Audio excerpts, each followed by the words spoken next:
నీ తలపన్ను బలగా నీ దింపుడు గాను నీ వారాలు గాను నీ దినాలు గాను గా సినిమా టైటిల్ అర్థం కాకపోయినా గీ తిట్లని అర్థమైనా లేకపోతే వీటికి కూడా సబ్ టైటిల్స్ ఏమంటారా మరి 12 ఏళ్ళైంది 2 రాష్ట్రాలుగా ఇటుపు కాగితం తీసుకొని అయినా కూడా ఇంకా తెలంగాణ యాసం తక్కువ చేసుకుంటా పైశాచిక ఆనందం పొందుడేంద్ర కాశిగాలారా పులుని చూసి కుక్క వాతలు పెట్టుకుంటే పుండై సీమ్ పట్టి చచ్చిపోడు తప్పితే ఏం ఫాయిదా ఉండదురా మాదాపూర్ ఆ టైటిల్ శబ్దాలు తెలియకుండా కూడా కళ్ళు అప్పగించి మరి చూసింది గారా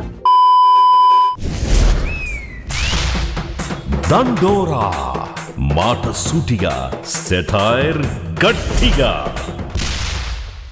నమస్తే అందరికి, నేను మీ గోపి అలాటి. అరే మిమ్మల్ని ఎవడైనా ఉప్పుడు పిండి బుక్ ఇచ్చి మరి ఉరికించుకుంటూ కొట్టిరారా? ఎందుకురా ఇట్లా సోషల్ మీడియాలో వారు ఏదోటి ఉరతనే ఉంటారు బురదల పంది బొరినట్టు. ఇడుపు కాగితం ఇంత మంచుకున్నదిరా పలకనీకి ఈయనకి నేటివిటికి తగ్గట్టు ఉండదు. దీనికి ఆంధ్రాలో తెలుగు డబ్బింగ్ ఉంటుందా, డైలాగులకు సబ్ టైటిల్స్ వేస్తారా, గిదేం టైటిల్, ఇది ఏ భాష టైటిల్ అని పిచ్చి పిచ్చిగా పోస్టులు కామెంట్లు పెడుతున్నారు కొందరు చిల్లరగాలు. ఇడుపు కాగితం అంటే డైవర్స్ అంటే పిల్ల మొగుడు విడిపోనీకి రాసే కాగితం. విడాకులు అన్నట్టురా నీ వెర్రెమ్మక పల్లారా. ఇడుపు కాగితం అనుకుంటా గంతగానం కరెక్ట్ అనుకుంటా కామెంట్లు చెప్తున్న వాళ్ళు మరి విడాకులలో ఏమున్నదిరా ఉత్త ఆకులు తప్పితే.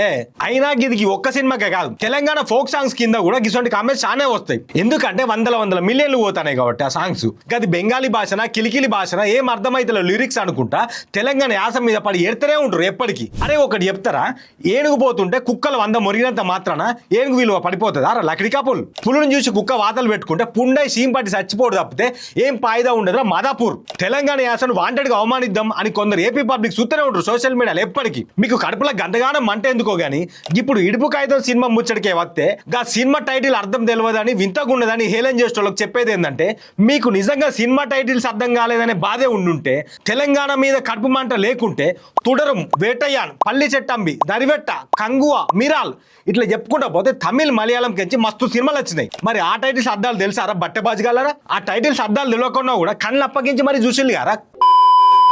పొద్దుగా లేతే తెలంగాణలో తినాలని ఎందుకు అనిపిస్తుందిరా మీకు? 12 ఏళ్ళైంది 2 రాష్ట్రాలుగా ఇటుపు కాగితం తీసుకొని అయినా కూడా ఇంకా తెలంగాణ యాసం తక్కువ చేసుకుంటా పైశాచిక ఆనందం పొందుడేంద్ర పాచిగాలారా. మొన్న పెద్ద సినిమా రిలీజ్ అయింది, దాంట్లో శ్రీకాకుళం యాసం మాట్లాడితే మేమేనా అన్నమా ఇట్లా తక్కువ చేసి మాట్లాడినామా? అంతకుముందు పుష్ప సినిమా రిలీజ్ అయింది, దాంట్లో రాయలసీమ యాసం మాట్లాడితే మేమేనా అన్నమా ఇట్లా తక్కువ చేసుకుంటా మాట్లాడినామా? మాట్లాడలేదు, కామెంట్లు పెట్టలేదు. ఇదేం భాష మాకేం అర్థమైతలేదు, సబ్ టైటిల్స్ ఎయ్యిర్రి అని తెలంగాణలో ఎవ్వాలన్నా ఒక్కలన్నా కరెక్ట్ మాట ఇలా ఆడలే. ఇట్లా హేళన చేసిరా చేయలే కదరా నప్పతట్లోలారా. మరి మీ లెక్కనే మాట్లాడితే మరి ఏపీలో రాయలసీమ వాళ్ళు మాట్లాడే కొన్ని పదాలు గోదావరి జిల్లాలోకి అర్థం కావు. మరి అసొంటప్పుడు గోదావరి యాసతో వచ్చిన సినిమాల్లో కూడా సబ్ టైటిల్స్ ఏమంటారా నలికుట్లోలారా? అరే తెలుగు రాష్ట్రాల్లో కొన్ని ఏరియాలలో మాట్లాడే పదాలు ఇంకొన్ని ఏరియాలలో తెలివై గవిడ్ని సినిమాలో వాడితే వాటి అర్థాలు తెలుసుకొని సంబరపడాల్సింది పోయి సైకోల్ లాగా పిచ్చి పిచ్చి పోస్టులు పెడతారా? పింగ మీద ప్యానల్ కూడా బుక్కే ఫాల్తుగలరు మీరు.